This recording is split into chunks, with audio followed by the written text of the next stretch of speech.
Hello students, welcome back to our channel Tesla NCERT physics classes में। आज हम class 11th के chapter number 12 से नेक्स्ट न्यूमेरिकल नंबर 12.4 को सोल्व करने वाले हैं। तो जैसा कि सामने क्वेश्चन में दिया गया है, ये एक ऑक्सीजन सिलेंडर जिसका आयतन 30 लीटर है। हमें सिलेंडर का आयतन दिया गया है जिसमें ऑक्सीजन गैस भरी है 30 लीटर में। ऑक्सीजन का जो आरंभिक दाब है वो 15 एटीएम है एवं ताप जो उस समय प्रारंभिक अवस्था में 27 डिग्री सेंटीग्रेड है। इसमें से कुछ गैस निकाल लेने के बाद जो परमापी मतलब गेज दाब यहाँ पे दिया गया है वो गिरकर, तो गेज दाब प्रारंभ वाला दाब भी हमें गेज दाब ही लेना है क्योंकि बोला है कि गेज दाब गिरकर यहाँ तक पहुंचता है। प्रारंभ में भी गेज दाब ही दिया गया है 15 एटीएम, और जो अंत में जो गैस निकालने के बाद दाब है वो 11 एटीएम दिया गया है और ताप गिरकर 17 डिग्री सेंटीग्रेड हो जाता है, ऐसा दिया है। ज्ञात कीजिए कि सिलेंडर से ऑक्सीजन की कितनी मात्रा निकाली गई है। तो हमें ये सोल्व करना है कि जो ऑक्सीजन यहाँ पर सिलेंडर से बाहर निकाली गई है उसकी मात्रा कितनी होगी, उसका द्रव्यमान क्या होगा। में दिया गया है गैस नियतांक का मान 8.31 दिया गया है जूल प्रति मोल प्रति केल्विन में। और ऑक्सीजन का जो अणु द्रव्यमान है O2 के लिए वो 32 ग्राम प्रति मोल हमें पता है, वो दिया गया है। ठीक है, तो एक बार हमें जो भी डाटा दिया है उसे लिख लेते हैं। तो एक तो हमें दिया गया है प्रारंभिक अवस्था में, प्रारंभिक अवस्था में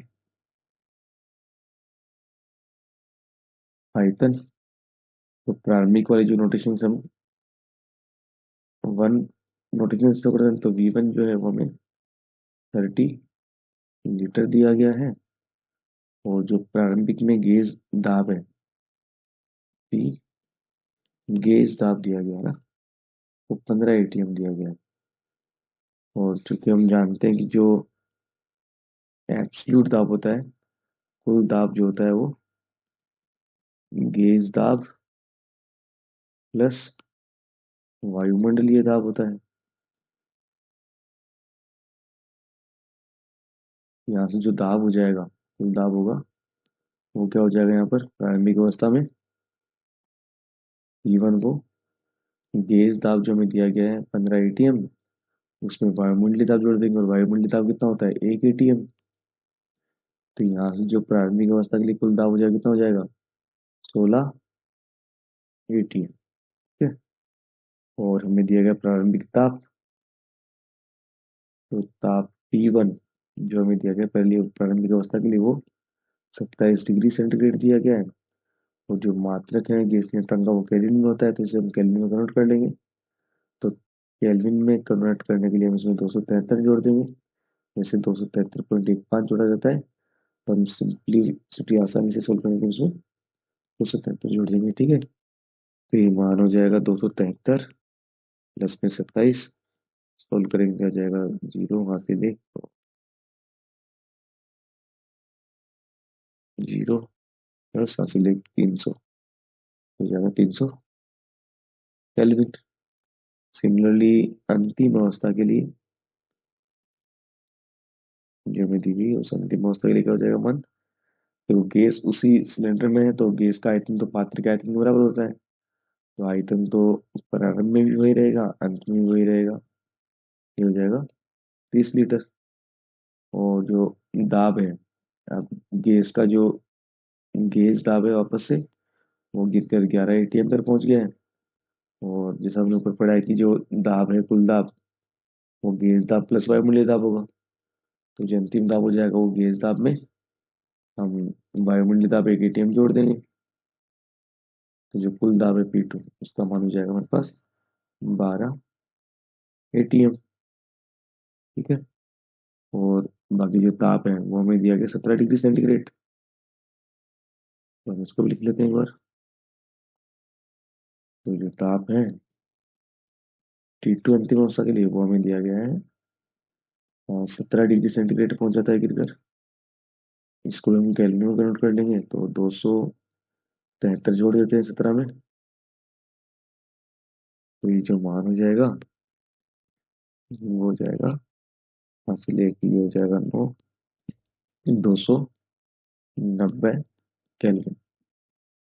ठीक है, तो यहाँ से हम जानते हैं जो आदर्श गैस समीकरण होता है, क्योंकि आदर्श गैस समीकरण से P equal to N R T. तो दोनों अवस्थाएं जो प्रारंभिक और अंतिम अवस्था है उसके लिए हम मान रख देंगे। प्रारंभिक अवस्था के लिए हो जाएगा P1 V1 is equal to N R T1।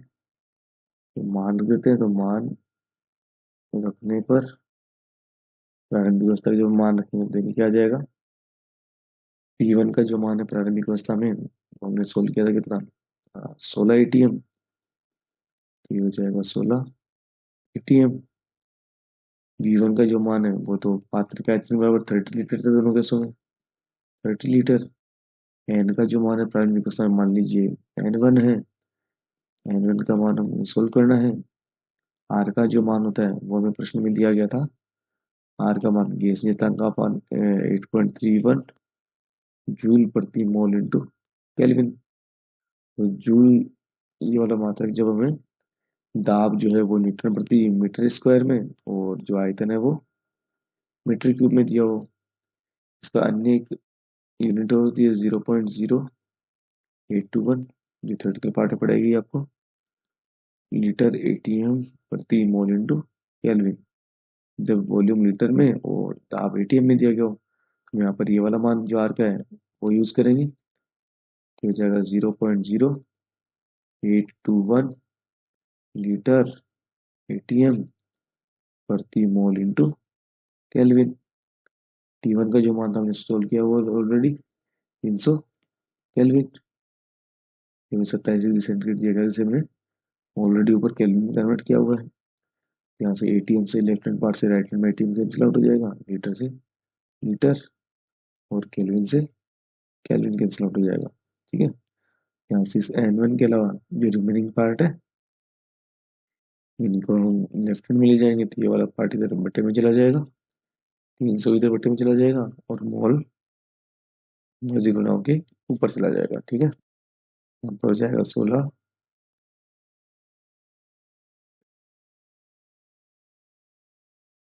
गुणा 30 मात्रक मोल बटे में 0.021 इंटू 300 इक्वल में रहेगा N1। यहाँ से देखो 30 से जब ये कटेगा तो ये हो जाएगा 10। ठीक है, तो ऊपर तो बच जाएगा हमारे पास 16, नीचे जब हम इसको 10 से गुणा करेंगे तो ये हो जाएगा 0। ये जो पॉइंट है वो एक संख्या आगे तक जाएगा, तो इस वजह से 0.821 मात्रक वही मोल। तो हम कैलकुलेटर से सोल्व कर लेते हैं एक बार जल्दी से। तो जो मान है वो आ जाएगा, ऊपर तो है 16 और डिवाइड में है 0.821, तो ये 16 क्या गया 19.48 है, इसको हम लगभग लिख देते हैं 19.49। तो ये प्रारंभ में जो मोल है वो हो जाएंगे 19.49 मोल। ठीक है, ये प्रारंभिक अवस्था की किसके मोल हो जाएंगे। सिमिलरली जो अंतिम अवस्था है उसके लिए भी हम सेम चीज कैलकुलेट कर लेंगे। तो अंतिम अवस्था के लिए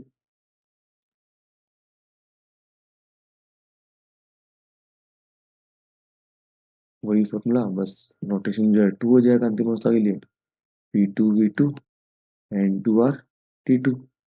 तो यहाँ पे हम मान रख देते हैं, तो मान रखने पर सारे मान हमने ऑलरेडी ऊपर सोल्व किए हुए हैं। तो यहाँ पर जो P2 का मान था वो था दाब की 11 एटीएम हो गया था, जिसे हमने कुल दाब में कन्वर्ट किया था, तो मतलब 12 एटीएम जो क्या था वायुमंडलीय दाब को जोड़ने के बाद। V2 वही पात्र का दाब 30 लीटर, N2 हमें कैलकुलेट करना है, आर का मान लीटर एटीएम है तो 0.0821 लीटर एटीएम प्रति मोल इंटू केल्विन। T2 का जो मान था 17 डिग्री सेंटीग्रेड था, उसे हमने केल्विन में कन्वर्ट किया था 200 90 केल्विन जो सोल्व किया था, यहाँ से लेफ्ट हैंड पार्ट पे एटीएम से एटीएम राइट वाले में कैंसिल आउट हो जाएगा, लीटर से लीटर कैंसिल आउट हो जाएगा, केल्विन से केल्विन, रिमेनिंग पार्ट को वही सेम, इस वाले पार्ट को वज्रगुणा से लेफ्ट में ले आएंगे, इसको लेफ्ट में ये बटे में चला जाएगा और मोल ऊपर लेफ्ट में जाके गुणा हो जाएगा। ये मान देखिए सोल्व कितना हो जाएगा, स्टेप हम लिख लेते हैं अगले स्टेप में। तो ऊपर एक तो है 12, एक हो गया 30 और मात्रक मोल बटे में 0.0821 डिवाइड में 290 इक्वल में N2। तो इसको मैं बहुत जल्दी से कैलकुलेटर की हेल्प से सोल्व कर लेंगे। और तो एक मान दिया गया है 12, फिर N2 में 30 है और बटे में इसके 0.0821 है और इसमें जो भाग जाएगा वो कितने का है, 290 का। ये मान जो सोल्व किया है कितना आ गया, 15.12। तो इसके लिए 15.12